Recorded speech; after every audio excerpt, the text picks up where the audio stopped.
Bismillahirrahmanirrahim. Assalamualaikum warahmatullahi wabarakatuh.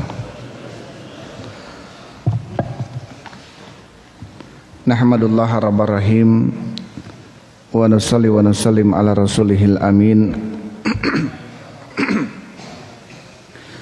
wa ala alihi wa ashabihi ajmain. Amma ba'd, qala Allah ta'ala fi kitabihil karim, ya ayyuhalladzina amanu taqullaha haqqa tuqatih wa la tamutunna illa wa antum muslimun. Wa qala ta'ala, ya ayyuhan nasu taqu rabbakumul ladzi khalaqakum min nafsin wahidah wa khalaqa minha zawjaha wa batha minhuma rijalan katsiran wa nisaa'a wattaqullaha alladzi tasaaluna bihi wal arham innallaha kana 'alaikum raqiba.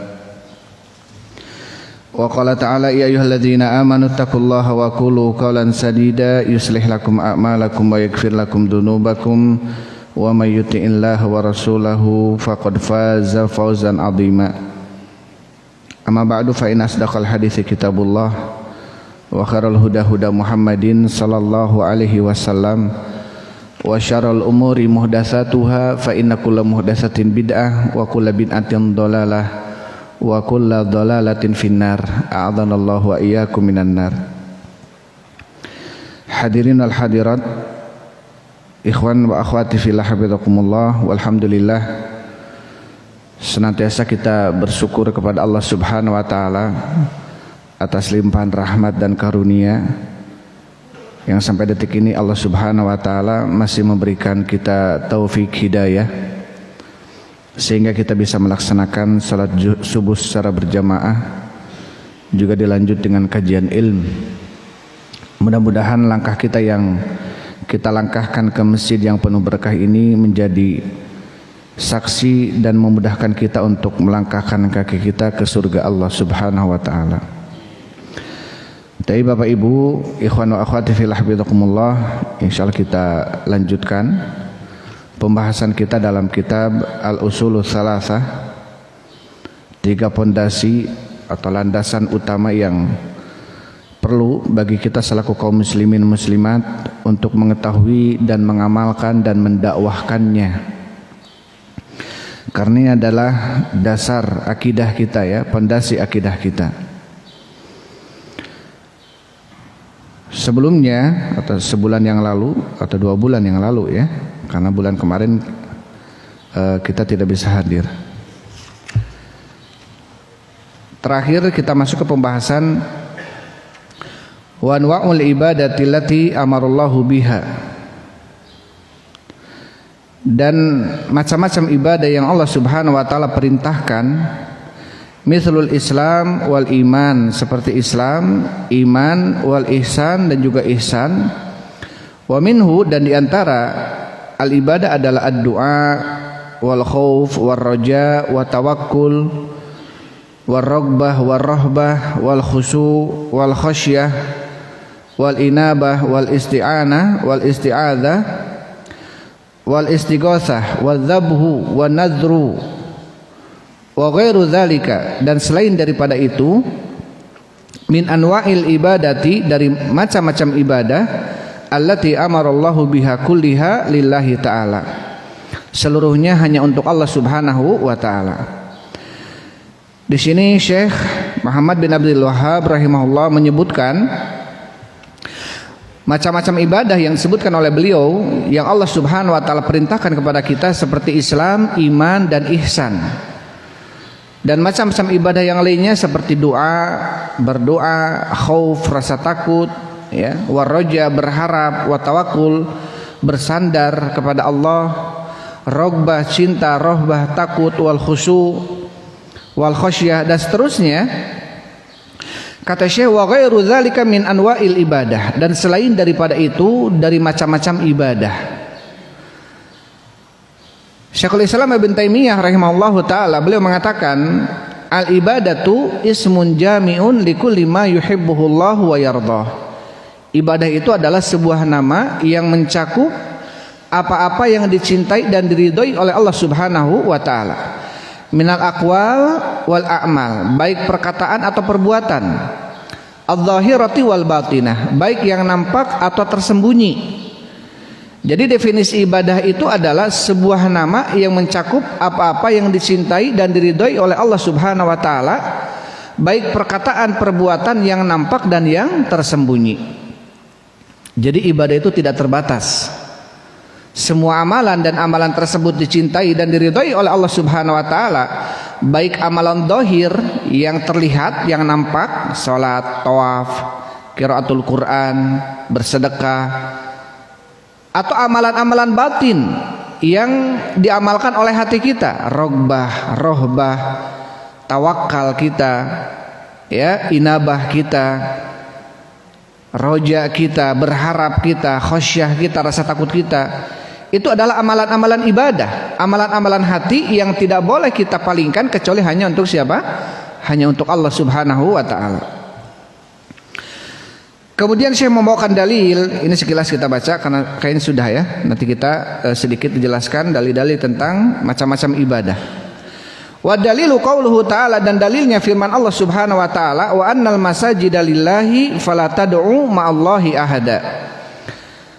Dan sesungguhnya masjid-masjid itu milik Allah, maka janganlah kalian menyeru meminta bersama Allah seorang pun. Wa annal masajida, disebutkan ya sebelumnya sudah bahwa masajid di sini bisa didefinisikan masajid adalah tempat-tempat sujud, dan kullu al-ardi masjidan wa tahuran, kata Rasul. Setiap tanah ini, setiap muka bumi ini adalah masjidnya, wa tahuran, dan tempat bersucinya, illal maqbarah wal hammam, kecuali kuburan dan juga WC. Fa inam adrakathu min ummati as-shalah fassalatu fiha, maka di mana saja umatku mendapatkan waktu salat kepadanya, maka salat di tempat itu. Jadi kalau kita sedang berada di hutan atau di gurun pasir, kita tidak menemukan masjid, maka salat kita di waktu atau di tempat itu. Ketika kita tidak menemukan air, kata Rasul, ya, masjidan wa tahuran, dan tanah yang ada di muka bumi ini bisa dipakai untuk bersuci atau dengan tayammum, kecuali kuburan dan juga kamar mandi atau WC. Maka masajidah di sini ada mengartikan masajidah, seluruh masjid-masjid itu milik Allah. Berarti seluruh tanah yang ada di muka bumi ini yang bisa dipakai sujud di dalamnya adalah milik Allah. Maka tidak boleh kita menyeru bersama Allah seorang pun. Dan juga ada mengartikan masajidah di sini adalah mabaniul masjid, bangunan-bangunan yang dipakai di dalamnya sholat atau sujud, seperti masjid kita ini.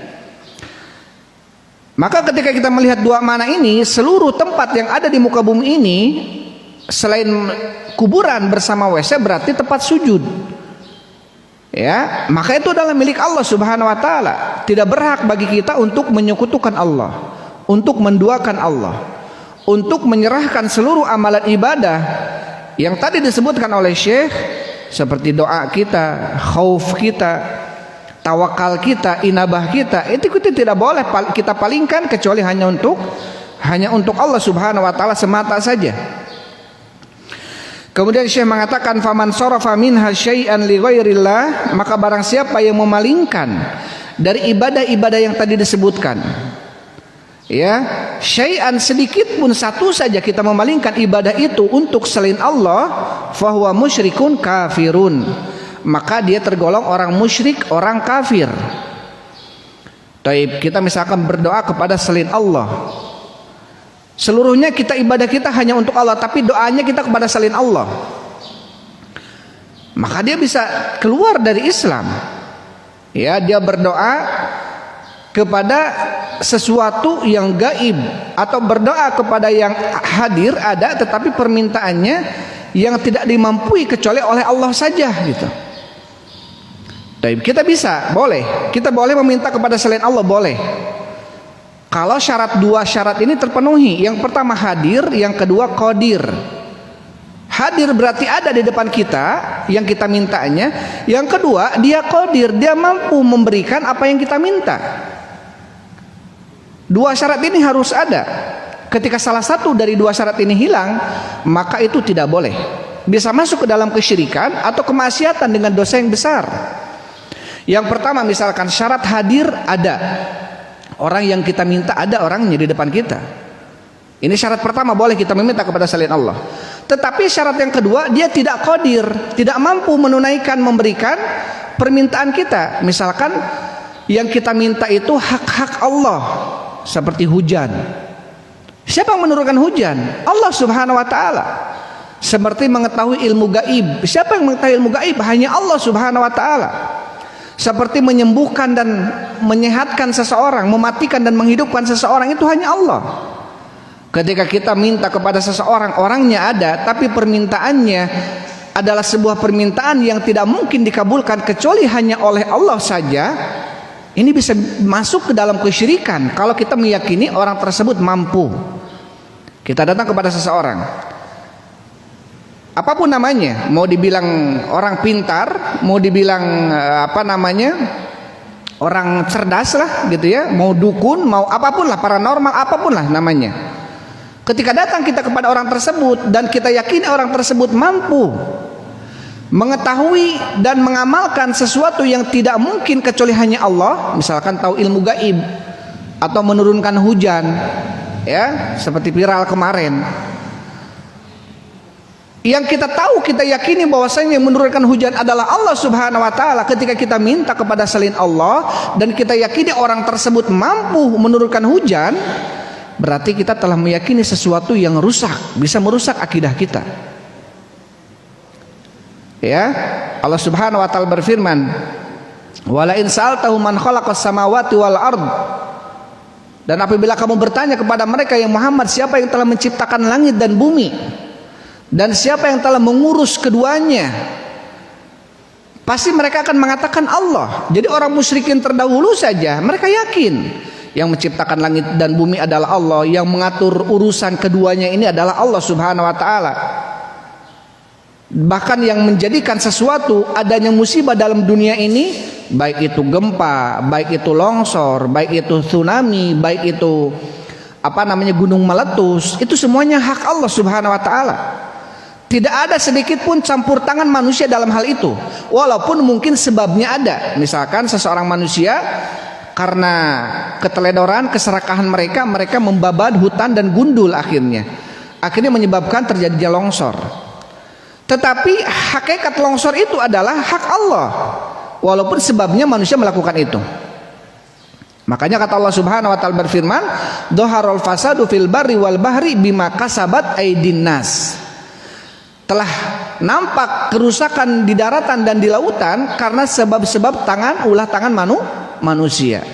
Bisa sebab ulah tangan manusia yang sifatnya dhahir atau yang sifatnya maknawi atau hissi. Jadi yang sifatnya hissi ini memang terlihat, manusia menggundul hutan, manusia buang sampah sembarangan sehingga terjadi banjir. Atau yang sifatnya maknawi, manusia melakukan kemaksiatan kepada Allah Subhanahu wa taala. Ini pun sebab terjadinya musibah. Rasul sallallahu alaihi wasallam ketika ditanya oleh Aisyah radhiyallahu anha, "Ya Rasulullah, anuhlaku wa fina sholihun?" Ya Rasulullah, apakah kita akan dihancurkan, diberikan musibah oleh Allah dalam keadaan di antara kita ini ada orang-orang soleh? Kata Rasulullah, "Na'am idza kathural khabath." Benar, kita akan dihancurkan oleh Allah, kita akan diberikan musibah dengan merata oleh Allah apabila khabath ini sudah mulai merajalela.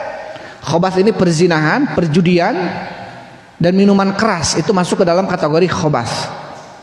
Ketika tidak ada orang yang membuat atau mengatur menegakkan amar ma'ruf nahi mungkar, maka orang-orang solehnya pun akan kena imbasnya.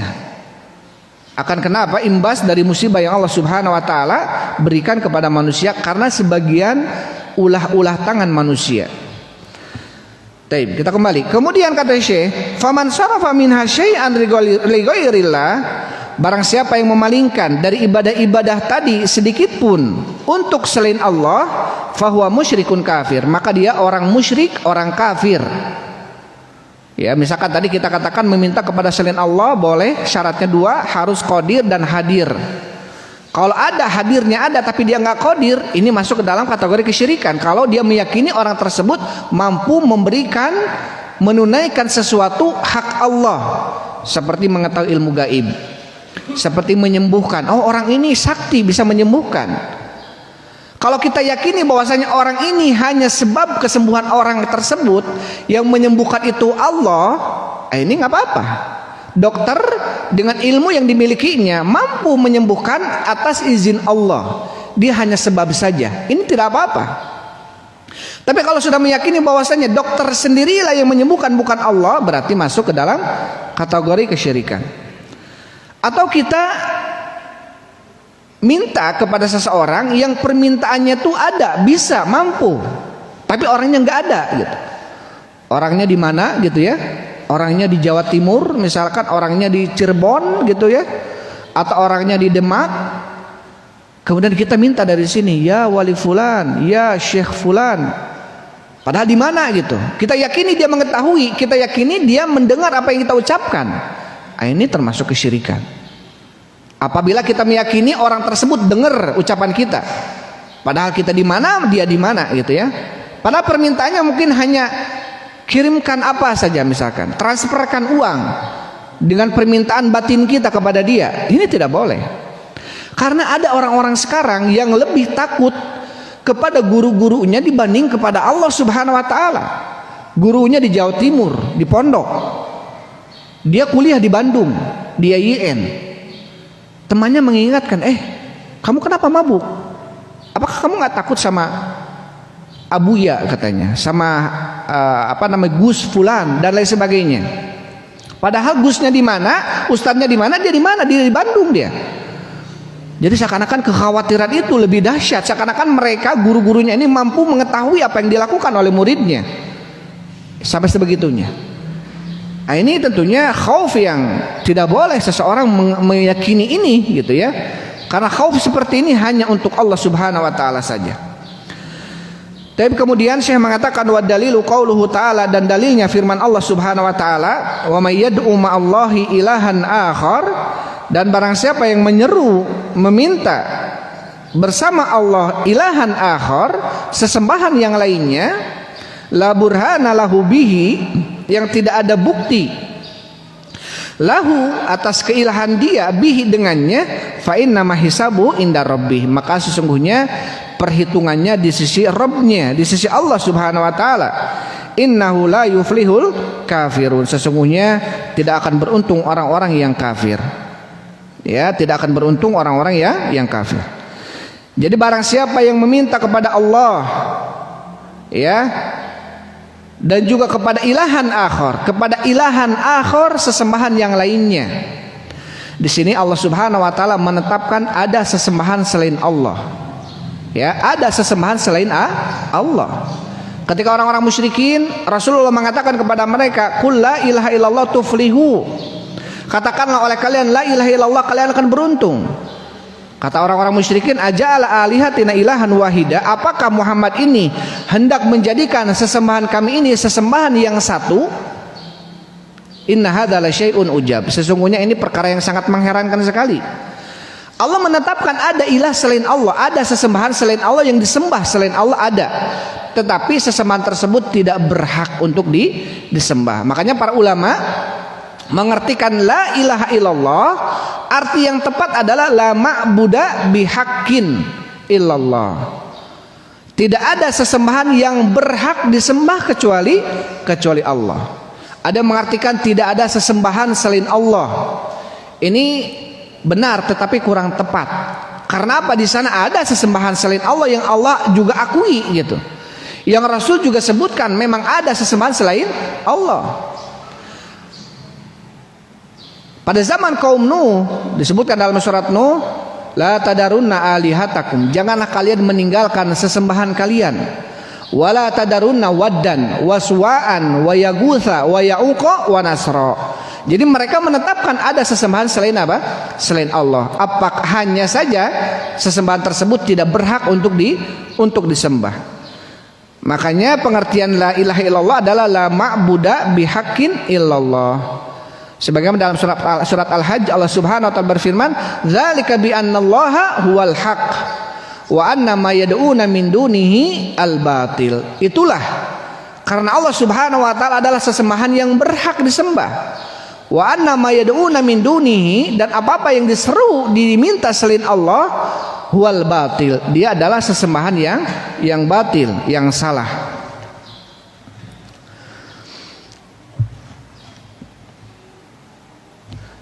Baik. Kemudian ini juga sudah kita baca ya, sedikit mengulang saja. Wa fil hadisi, dan di dalam hadis, ad-du'a'u mukhul ibadah. Doa itu intisarinya ibadah. Karena disebutkan oleh Syekh rahimahullahu taala, jadi awal ibadah yang disebutkan oleh Syekh setelah Islam, iman dan ihsan adalah doa. Karena doa ini hampir seluruh peribadatan yang kita panjatkan dan kita serahkan kepada Allah tidak terlepas dari namanya doa. Dari namanya doa. Karena doa itu ada dua, doaul ibadah dan doaul masalah. Doaul ibadah adalah doa yang doa tersebut kita laksanakan untuk kita beribadah kepada Allah Subhanahu wa taala. Salat kita di dalamnya ada makna doa. Tawaf kita, berkelilingnya kita di Ka'bah, di dalamnya ada makna doa kepada Allah. Ya. Gerakan salat kita di dalamnya ada makna doa, maka dikatakan doaul ibadah. Karena intisari atau inti dalam peribadatan yang kita lakukan itu adalah doa kepada Allah. Ada yang kedua, doaul masalah, doa yang mengandung masalah, permintaan.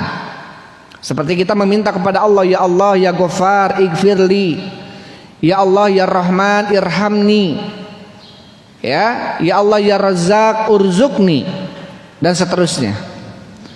Maka ibadah itu tidak terlepas daripada namanya ad-du'a. Maka doa mukhul ibadah. Doa itu adalah intisarinya ibadah.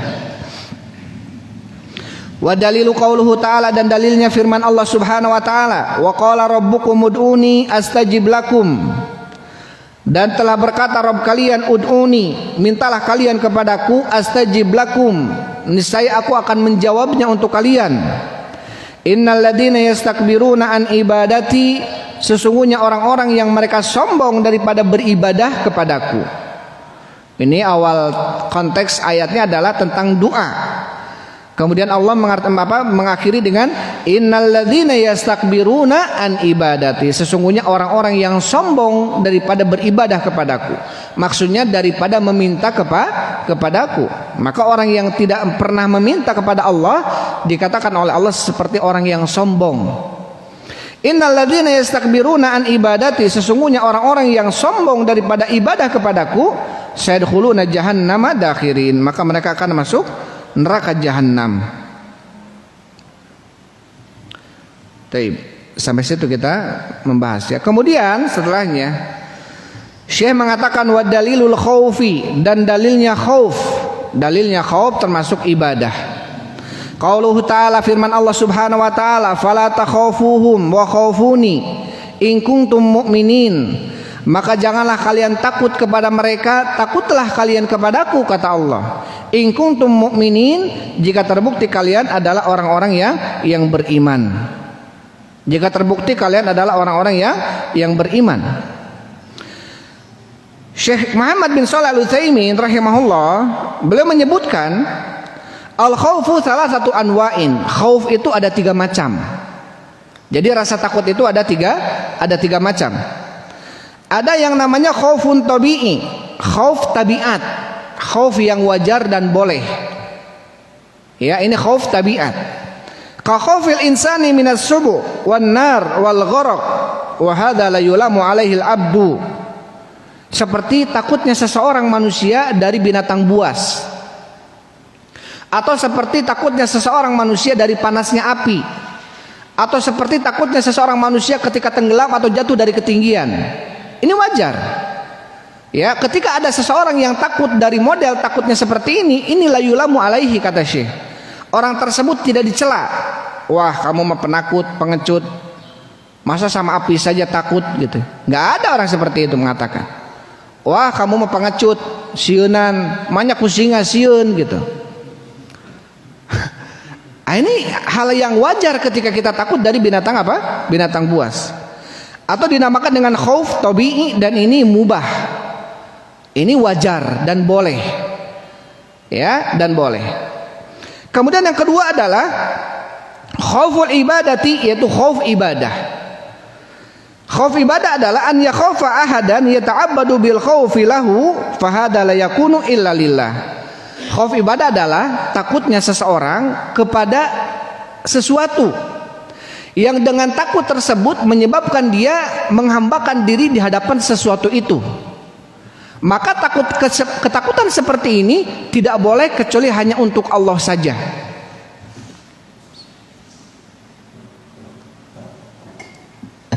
Misalkan seseorang takut dari kegelapan, atau seseorang takut dari seseorang takut dari, taruhlah misalkan takut dari kegelapan atau takut yang sifatnya takhayul gitu ya, atau sesuatu yang sifatnya mistis. Kemudian ada yang mengabarkan kepada dia, kalau kamu melewati tempat ini, maka kamu harus memberikan sesajen kepadanya. Akhirnya apa? Rasa takut tersebut membuat dia menghambakan dirinya. Apalagi sesajennya harus ada sembelihan ayam hitam misalkan, atau sesajennya yang di dalamnya harus ada penyembelihan untuk nama selain Allah, maka menyebabkan orang tersebut musyrik. Sebagaimana pernah dalam sebuah hadis Rasulullah menyebutkan ya, bahwasanya dakhala rajulun fi dzubabin, dakhala rajulun nar fi dzubabin. Ada seseorang masuk neraka karena seekor lalat. Disebutkan Rasulullah ada dua orang zaman sebelum kita, kata Rasulullah, dua orang ini melewati suatu kampung. Dan ketika masuk ke kampung tersebut, ada penghuni kampung yang mengharuskan orang-orang lewat ke kampungnya berkurban. Yang pertama datang, kata penduduk kampung, kamu tidak bisa lewat kampung ini kecuali kamu harus berkurban dulu. Kemudian dia mengatakan, ana ma laisa indi ma ataqarrabu bihi, saya tidak punya untuk saya kurbankan, saya orang miskin. Ditanya, kamu sapi, unta dan lain sebagainya? Enggak punya. Kata orang-orang kampung, qarrib walau dzubaban, berkurbanlah walaupun dengan seekor lalat. Akhirnya apa? Cari lalat, dimatikan lalat. Dia selamat dari orang kampung tersebut, kata Rasulullah, tetapi dia masuk neraka. Berkurban dengan seekor lalat yang menyerahkan kurban itu untuk selain Allah. Dan ini apa? Ini menyebabkan orang tersebut masuk neraka. Karena ketakutan kepada sosok seseorang atau sosok tertentu yang kemudian menyebabkan dia apa? Melakukan sesuatu yang atau menghambakan dirinya di hadapan orang tersebut, atau sampai mengibadahi orang tersebut. Maka ini masuk ke dalam khauful ibadah yang tidak boleh kita palingkan ini kecuali hanya untuk siapa? Hanya untuk Allah. Kita takut kepada Allah, kita takut kepada neraka Allah Subhanahu wa taala. Maka ketakutan kita ini harus menjadikan kita makin menghambakan diri kita di hadapan Allah. Ya, makin menghambakan diri kita di hadapan Allah Subhanahu wa taala. Walaupun dalam syariat ini ya ada namanya mukroh. Kata Rasul sallallahu alaihi wasallam, innallaha tazawwaja li an ummati tsalas. Sesungguhnya Allah akan memaafkan umatku 3 perkara. Amalan yang dilakukan karena khata, wa nisyan, wa mastukrihu alaihi. Amalan yang dilakukan karena salah, dia meneliti ternyata salah, ijtihad dia. Atau karena nisyan, lupa, atau karena melakukan amalannya mukroh, dipaksa orang. Seperti kejadian Ammar bin Yasir, sahabat Ammar bin Yasir, semoga Allah meridhoinya, ya, melakukan atau mengucapkan ucapan kufur karena keluarganya di Mekah diancam, ya, karena keluarganya di Mekah diancam. Kata Allah Subhanahu wa taala dalam surat Nur, Allah memberikan baroah, berlepas dirinya kekufuran siapa? Kekufuran apa tadi? Ammar bin Yasir, ya, bersama keluarganya, Sumayyah ibunya. Allah memberikan apa? Memberikan pelepas dirian ke kekufuran Ammar bin Yasir. Karena apa? Illa wa qalbuhu mutmain bil iman. Illa man ukriha wa qalbuhu mutmainnun bil iman. Kecuali orang-orang yang dipaksa melakukan kekufuran, wa qalbuhu mutmainnun bil iman, dalam keadaan hatinya tenang dengan keimanan.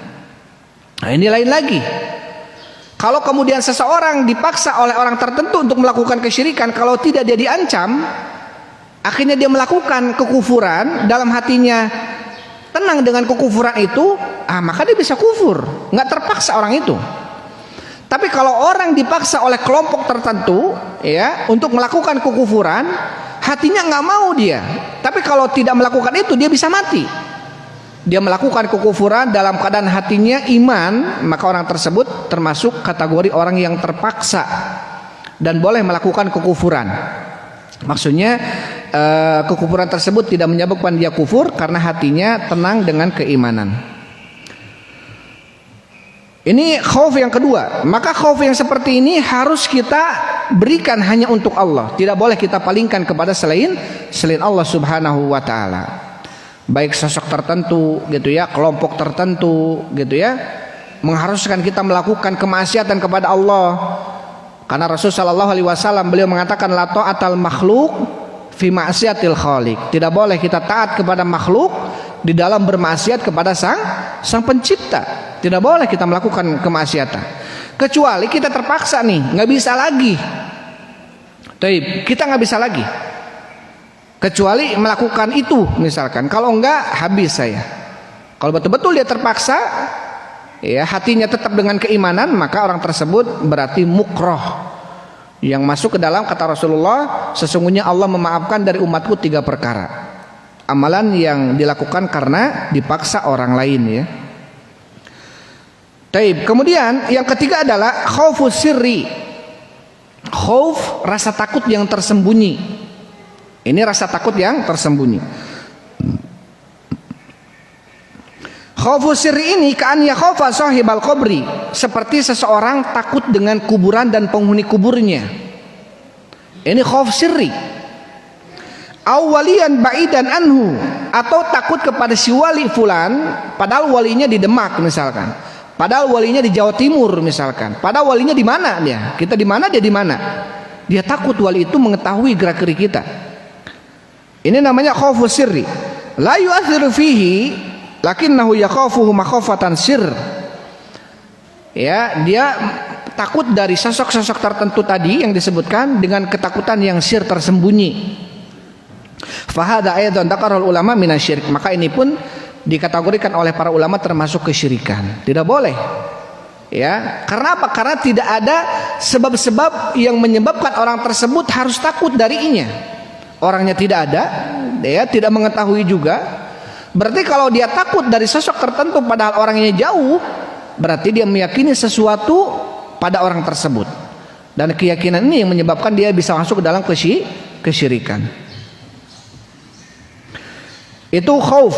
Kemudian setelahnya wa dalilur roja, dan dalilnya roja atau berharap. Roja itu termasuk ibadah. Apa dalilnya roja itu termasuk ibadah? Allah Subhanahu wa taala berfirman, "Faman kana yarju liqa'a rabbih", maka barang siapa yang mengharapkan pertemuan dengan Rabbnya, bertemu dengan Allah, falyamal amalan sholiha, maka beramal dengan amalan soleh, wala yusyrik bi ibadati rabbih ahada, dan janganlah dia melakukan kesyirikan ya di dalam peribadatan kepada Rabbnya ahadan seorang pun. Ahadan siapapun, di sini nakirah fi siyaqi nahyi, artinya umum, siapapun dia, mau dia itu rasul sekalipun, mau dia itu malaikat. Kan saya memintanya melakukan kesyirikannya kepada malaikat Jibril, makhluk Allah yang paling dekat dengan Allah, mungkin bolehlah. Enggak, sama. Atau kepada rasul sekalipun, manusia yang paling dicintai oleh Allah, tetap sama, tidak boleh. Namanya syirik, tidak boleh. Di sini dalil roja termasuk apa? Ibadah.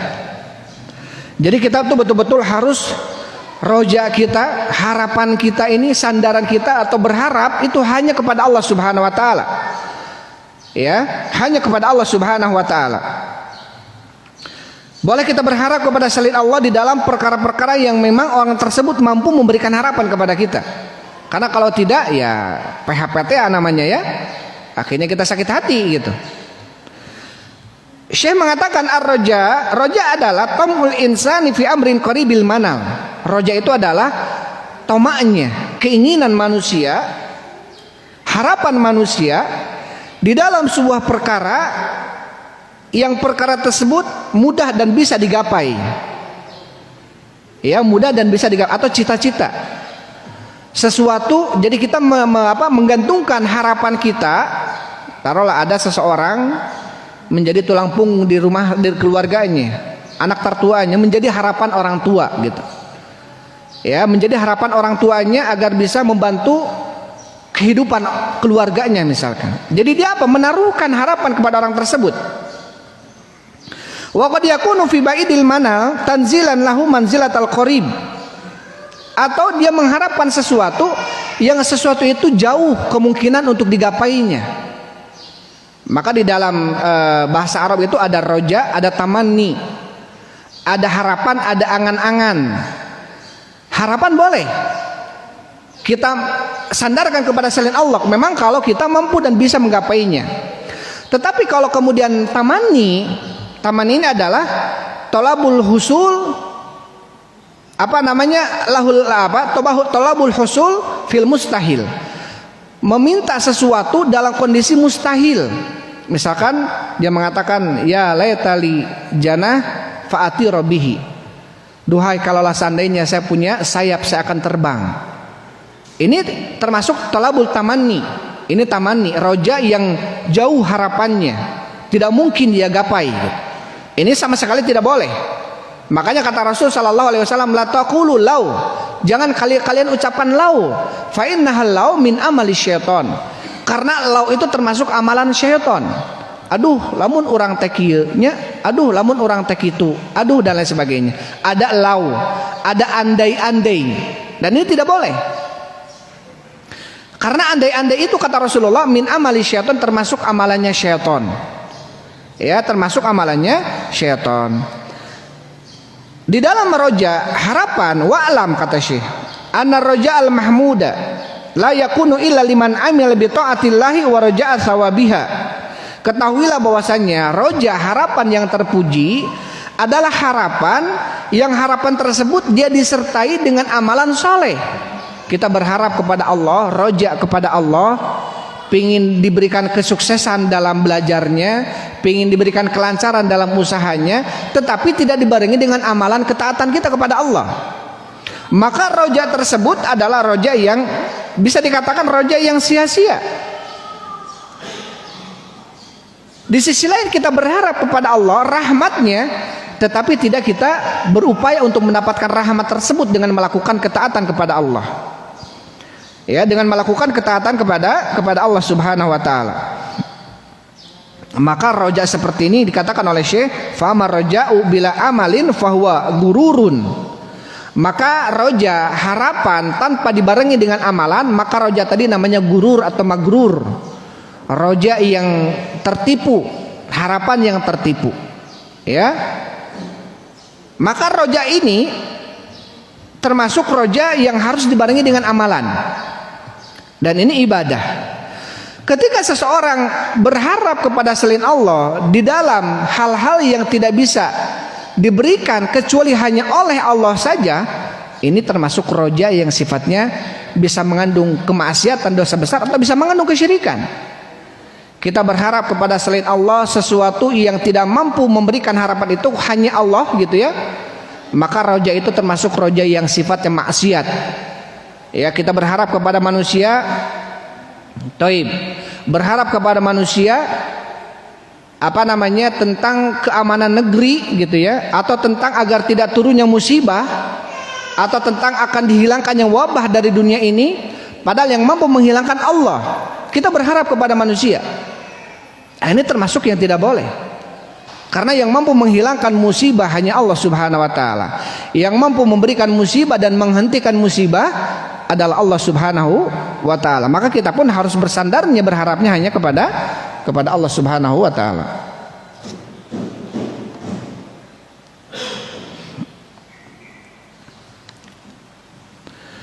Taib.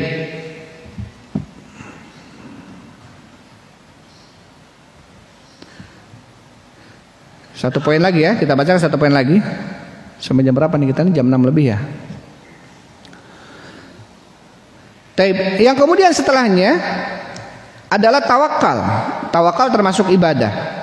Wa dalilu tawakkuli, dan dalilnya tawakal adalah ibadah. Qauluhu ta'ala, firman Allah Subhanahu wa taala, wa 'alallahi fatawakkalu in kuntum mu'minin. dan kepada Allah lah kalian bertawakal jika terbukti kalian beriman. Wa qala ta'ala, dan Allah Subhanahu wa taala berfirman, wa may yatawakkal 'alallah fahuwa hasbuh. Barang siapa yang bertawakal kepada Allah, maka Allah akan memberikan kecukupan kepadanya. Ini tawakal, dalil-dalil tawakal bahwasanya tawakal itu adalah ibadah. Apa itu tawakal? At-tawakkulu 'ala syai'i al-i'timadu 'alaihi. Tawakal arti secara bahasa adalah i'timad. Artinya menyandarkan. Menyandarkan diri kita, urusan kita kepada seseorang atau sosok tertentu. Ini namanya tawakal. Ya, namanya tawakal. Maka ketika kita menyuruh seseorang untuk melakukan pekerjaan kita sebagai wakilnya, kita katakan ini wakil saya. Karena kita menyerahkan urusan pekerjaan saya kepadanya.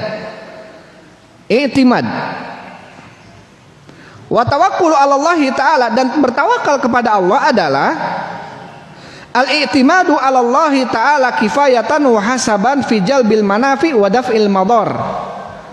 Tawakal kepada Allah adalah menyandarkan urusan hanya kepada Allah di dalam menarik manfaat atau menghilangkan madarat.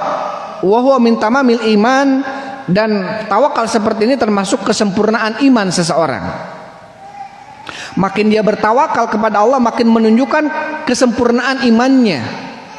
Ya, karena tawakal ini harus betul-betul didasari dengan keyakinan. Allah Subhanahu wa taala berfirman, wa may yatawakkal 'alallah fahuwa hasbuh. Barang siapa yang menyandarkan segala urusan hanya kepada Allah, maka Allah akan memberikan kecukupan kepadanya. Maka Allah akan memberikan kecukupan kepadanya. Nabi Ibrahim alaihissalam, ketika Nabi Ibrahim alaihissalam dilemparkan ke tumpukan kayu bakar yang sudah dinyalakan api, malaikat Jibril datang menawari bantuan kepadanya. Ya, tetapi Nabi Ibrahim mengatakan hasbunallah wa ni'mal wakil. Cukuplah bagiku Allah yang menolong, dan cukuplah Allah adalah sebaik-baik yang aku sandarkan urusanku kepadanya, al-wakil. Dengan keyakinan yang betul, totalitas keyakinan, akhirnya apa? Allah jadikan ya narukuni bardan wa salaman ala Ibrahim, kata Allah. Wahai api, jadilah engkau api yang dingin, wasalaman, tetapi menyelamatkan. Bukan dingin artinya dingin karena banyak mati orang-orang karena kedinginan, tapi dinginnya yang menyelamatkan. Ketika Rasul Shallallahu Alaihi Wasallam dikepung oleh 10.000 ya orang-orang Quraisy pada perang Ahzab, yang ketika itu Rasul Shallallahu Alaihi Wasallam atas inisiatif Abu Dzar Al-Ghifari membuat parit, ya, dengan begitu panjang paritnya dan lebar. Ketika Nabi Muhammad Shallallahu Alaihi Wasallam melihat bagaimana puluhan ribu yang dibantu oleh orang-orang Yahudi yang membelot kepada Nabi, kemudian hadza ma wa'adanallahu wa rasuluhu wa sadaqallahu wa rasuluhu wa ma zadahum illa imanan wa tatsbita. Inilah yang telah dijanjikan oleh Allah dan Rasulnya. Dan orang beriman mengatakan tidaklah bertambah kepada kami kecuali keimanan dan kekokohan dalam keimanan tersebut. Rasulullah mengatakan hasbunallahu wa ni'mal wakil. Cukuplah bagiku Allah sebaik-baik penolong dan zat yang aku sandarkan kepadanya urusanku. Maka seseorang ketika betul-betul bertawakal kepada Allah, jaminan apa? Jaminannya fahuwa hasbuh. Allah akan memberikan kecukupan kepadanya. Terkadang kita bertawakal menyandarkan urusan kepada orang-orang di sekitar kita, kepada bos kita, kepada atasan kita, kepada relasi kita. Kadang-kadang kita melupakan Allah Subhanahu wa taala yang mampu memudahkan urusan-urusan kita semua gitu. Dalam hal itu. Tetapi harus diketahui bahwasanya tawakal ini tidak akan sempurna kecuali harus dibarengi dengan ikhtiar. Tawakal itu tidak akan sempurna kecuali dibarengi dengan ikhtiar. Nggak bisa seseorang, saya mah bertawakal saja sama Allah. Kalau memang Allah takdirkan saya punya anak, saya akan punya anak. Tapi dia nggak berikhtiar, dia nggak menikah. Ya mau dari mana dia punya anak gitu? Saya mah duduk saja di rumah, kalau memang Allah takdirkan saya makan, nanti akan datang orang yang ngasih makan. Kalau dia nggak datang keluar, misalkan minimal di HP status saya lagi di rumah nggak ada makanan gitu ya, ya nggak akan ada orang yang ngasih tahu dia sedang lapar, nggak akan ada orang yang ngasih makanan. Maka ikhtiar itu adalah ikhtiar yang sempurna, ikhtiar yang dibarengi dengan amalan. Tawakal yang dibarengi dengan ikhtiar atau amalan. Allah Subhanahu wa taala ketika Maryam alaihissalam bintu Imran, ibunya Nabi Isa alaihissalam, diusir oleh kaumnya karena mengandung besar dalam keadaan tidak mempunyai suami, ya. Akhirnya tuduhan-tuduhan datang kepada Maryam bintu Imran ini. Akhirnya apa? Maryam alaihissalam pergi ke sebuah tempat, disebutkan oleh Allah Subhanahu wa taala dalam surat Maryam, ya.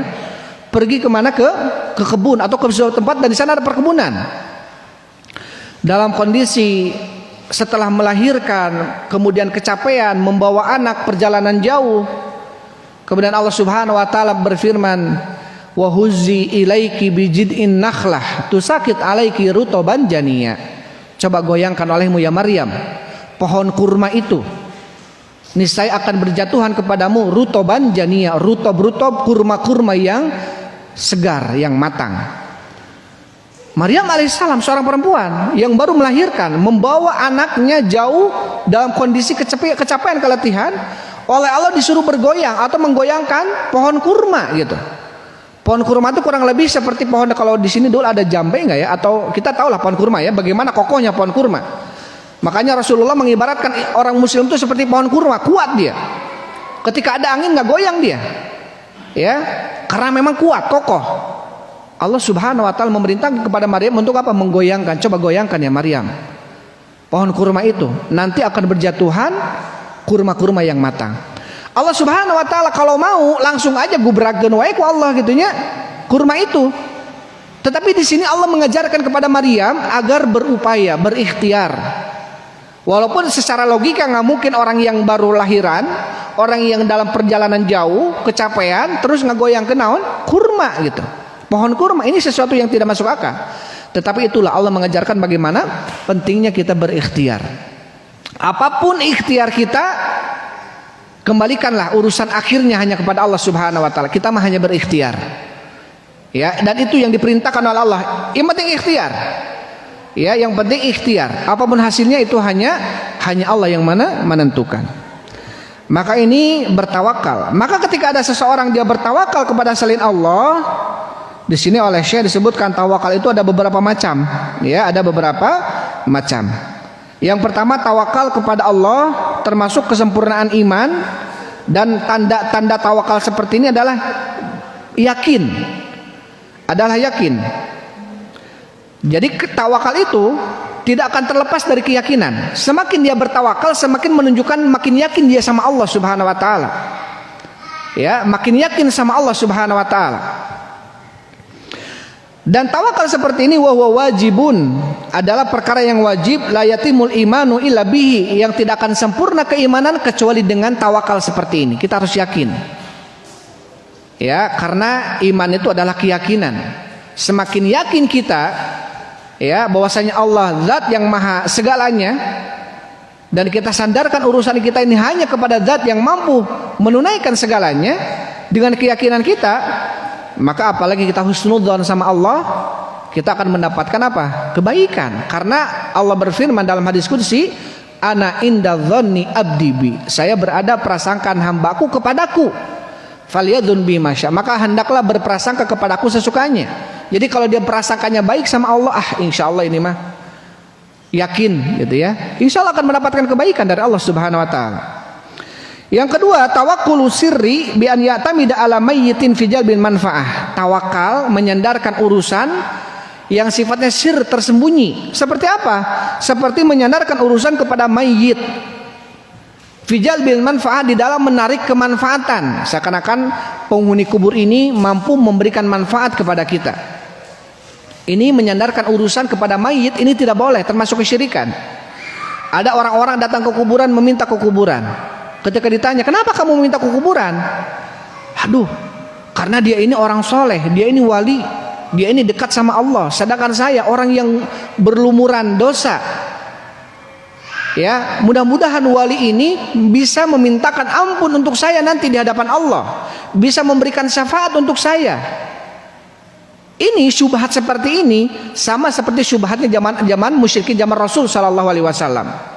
Ya, mereka mengatakan mana abuduhum illa liqarribuna ilallahi zulfa. Kami tidak beribadah kepada penghuni kubur ini, hanya kami menjadikan penghuni kubur ini sebagai sebab agar dia mendekatkan saya kepada Allah zulfa, sedekat-dekatnya. Ya. Ini orang-orang musyrikin dahulu pun seperti itu. Padahal apa kata Allah Subhanahu wa taala? Apa namanya dalam surat Fatir ya? La yasma'u du'aakum walau sami'u mastajabu lakum. Penghuni kubur itu tidak akan mendengarkan doa kalian. Walau sami'u, kalau seandainya, karena memang tidak. Kalau seandainya penghuni kubur itu mendengarkan doa kalian, mastajabu lakum, mereka tidak mampu menjawab permintaan kalian. Kata Allah, mereka tidak mampu mendengarkan doa kalian. Kalaupun mereka mampu, mereka tidak bisa memberikan jawabannya. Bahkan mereka lebih berharap doa dari kita, bukan kita meminta kepada mereka. Maka ketika ada seseorang menyandarkan urusan kepada mayit, ya, seakan-akan tidak sah, tidak afdol, ya, kalau kemudian tidak datang dulu ke kuburan wali ini kalau dalam melaksanakan amalan ibadah.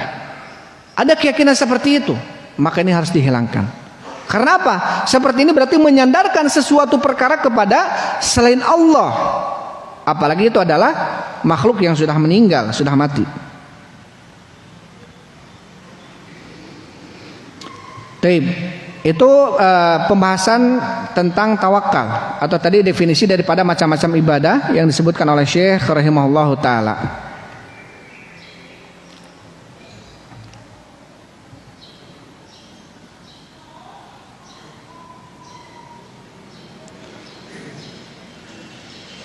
Baik. Lanjut apa? Cukup sampai di sini. Pertanyaan ya paling ya. Baik ya. Itu mungkin yang bisa disampaikan, pembahasan-pembahasan yang tadi mungkin ada apa yang tadi disampaikan, ada yang ditanyakan. Sebelumnya ini ada yang bertanya bagaimana hukum munggahan yang dikaitkan dengan menyambut datangnya bulan Ramadan. Baik, munggahan ini mungkin adat ya, adat istiadat kita, mungkin Sunda lah ya, atau kemungkinan Jawa atau Indonesia. Kalau kita di Arab sana atau di Arab sana gitu ya, beberapa tahun di sana tidak kita mengenal adanya munggahan. Kita tidak mengenal adanya munggahan.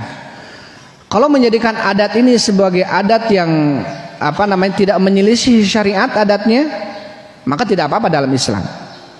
Adat yang tidak menyelisih syariat dalam Islam maka tidak apa-apa. Bahkan dalam sebuah usul fikih al-adatul muhakkamah, adat itu bisa menjadi hukum kalau tidak menyelisihi syariat daripada Islam. Apalagi kalau dalam adat tersebut ada kebaikan.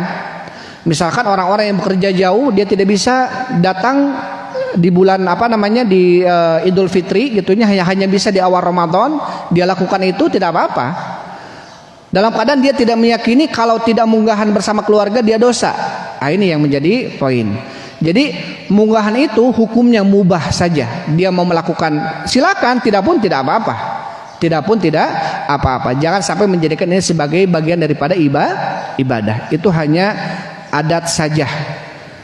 Terlebih kalau di dalam adat yang dilakukan ada sesuatu yang menyelisihi, ya, ada sesuatu yang menyelisihi syar'i, maka ini perlu ditinjau ulang kembali. Misalkan datang alalam ya, ada adat apa saja dalam munggahan ini. Biasanya misalkan seperti bersih-bersih kuburan gitu ya, ziarah kuburan di awal-awal Ramadan. Kalau hanya sebatas ziarah kuburan di awal Ramadan, bersihin kuburan, dia datang dari Jawa ke Sunda ke Bandung misalkan ya, kemudian munggahan di keluarganya, dia datang ke kuburan bapaknya, dia bersihin kuburan, atau hanya mengingat mati di kuburan, nggak apa-apa. Tapi kalau dia datang ke kuburan melakukan ritual-ritual yang dikhawatirkan masuk ke dalam kategori kesyirikan gitu ya, maka ini tentunya ya tidak boleh. Kalau hanya sebatas munggahan, sahur bersama dengan orang tua, dan tidak ada ritual-ritual yang lainnya, insya Allah tidak apa-apa. Dan hukumnya mubah-mubah saja, selama tidak ada penyelisihan terhadap syariat ya. Dan tidak boleh kita menjadikan itu sebagai suatu keharusan. Sebagai suatu keharusan. Jadi seakan-akan nggak afdol Ramadan kita kalau nggak munggahan dulu. Itu mungkin ya. Ada lagi pertanyaan yang bisa disampaikan? Kalau nggak kita tutup saja.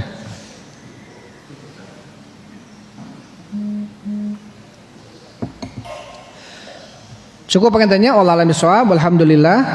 Wassalatu wassalamu ala Rasulillah. Subhanakallahumma rabbana wa bihamdik asyhadu an la ilaha illa anta astaghfiruka wa atubu ilaik. Assalamualaikum warahmatullahi wabarakatuh.